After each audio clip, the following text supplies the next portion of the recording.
Hello students, we are learning lesson number 2, the plant fairy. We have learned up to page number 13. On page number 14, there is a poem on leaves. The title of the poem is Leaves, which was written by Vijendra Pal Sisodia, and this poem was translated from Hindi. Students, I will read this poem for you. Just pay attention. Red, purple and even yellow, some green, wet and loose.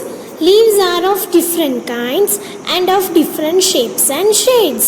Some are like the elephant's ears and some are playful like the devil. Some are torn and some are folded. And some even eaten like the beetle. And in the early dawn's darkest hue, you will find the flowers cry tear like dew.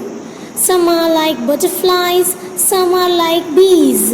Some are hairy and some plain. Some dry up to look thorns and some even resembles crane. Whoosh, whoosh, splutter and flutter. In the breeze they all do mutter. All day long they smile and play, and in the night they sleep away. Leaves are of different kinds and of different shapes and hues. In this poem, children, it was told about leaves, how the shape, size and colors of the leaves look like. Now page number 15, we see that some of the questions here. Collect a few leaves of plants like lemon, mango, neem, basil, that is tulsi, mint, that means pudina, and coriander, that is dhania. You just have to collect the leaves of this different plants. Second, crush the leaves and smell them. Do they all smell alike? Smell of each leaves are different. You can think of that. You can see that the pudina, if mama brought from the market, you see that the whole house will be just smell like a mint. You will get the flavor of the mint. When you go nearby the tulsi plant, you will find some fragrance of the tulsi. That is a very typical fragrance of a tulsi leaves also. So each and every leaves have a different smell. Third question, can you identify the leaves just by the smell? We can identify the leaves by their smell. What are the ways to identify leaves? We can identify the leaves by their shape, size, color and even smell. We can also identify the leaves by these four criteria.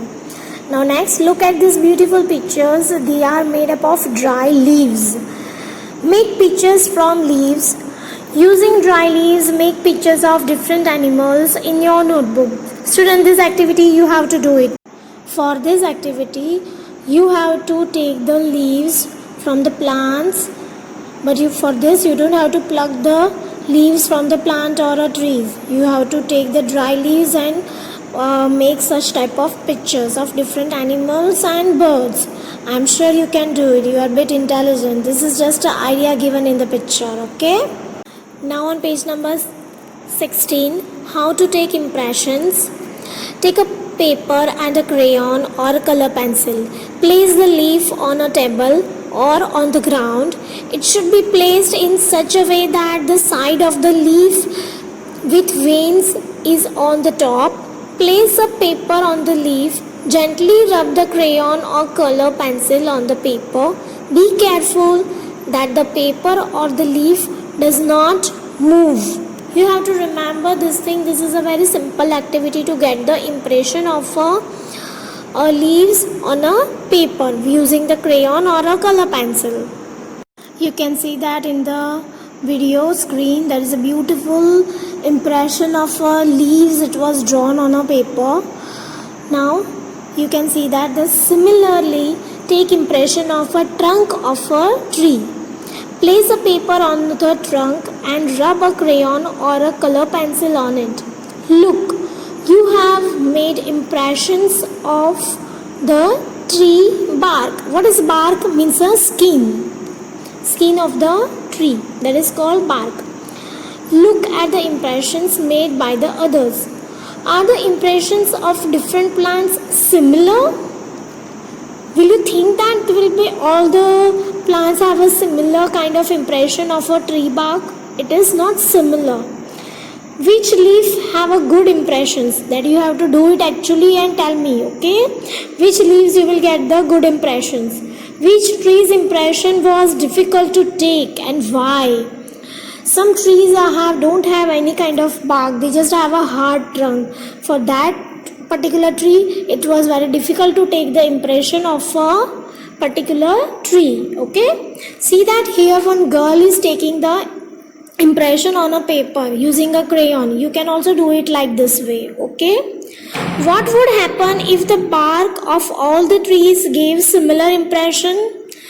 I don't think so it will be the similar impression. Okay, which tree's bark impressions we cannot take and why?